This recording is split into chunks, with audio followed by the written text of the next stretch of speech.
Hello viewers, আসসালামু আলাইকুম। আশা করি সবাই ভালো আছে। আমরা বিভিন্ন সময় বিভিন্ন কারণে লেবু পানি খেয়ে থাকি। এই লেবু পানি আমাদের দাঁত এবং শরীরের জন্য কতটুকু উপকারী, চলুন আজ তা জেনে আসি। লেবু হলো ভিটামিন সি এর পাওয়ার হাউস। ভিটামিন সি আমাদের শরীরের রোগ প্রতিরোধ ক্ষমতা বৃদ্ধি করে। এছাড়াও আমাদের গাম অর্থাৎ মাড়ি হেলদি রাখতে সাহায্য করে। যেহেতু লেবুতে সাইট্রিক অ্যাসিড রয়েছে, তাই লেবু পানি আমাদের হজমে কিছুটা সাহায্য করে এবং আমাদের শরীরের পানি শূন্যতা দূর করে এবং আমাদের কিডনিতে পাথর জমতে বাধা দেয় এবং অস্টিওপোরোসিস হওয়ার ঝুঁকি কমায়। যেহেতু লেবুতে সাইট্রিক অ্যাসিড আছে, আমরা কিন্তু জানি যে অ্যাসিড জাতীয় তরল পানীয় আমাদের এনামেলকে ক্ষতিগ্রস্ত করে।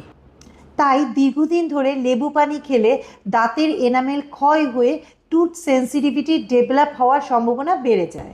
তাহলে কি আমরা লেবু পানি খাবো না? যেহেতু লেবু পানির ভালো গুণাগুণ রয়েছে, তাই আমরা কখনোই লেবু পানি এভাবে গ্লাসে করে এভাবে খাবো না। আমরা অবশ্যই লেবু পানি খেলে একটি স্ট্র ব্যবহার করে দেন খাবো। এতে আমাদের দাঁতের এনামেল ক্ষয় হওয়ার সম্ভাবনা অনেকাংশেই কমে যাবে।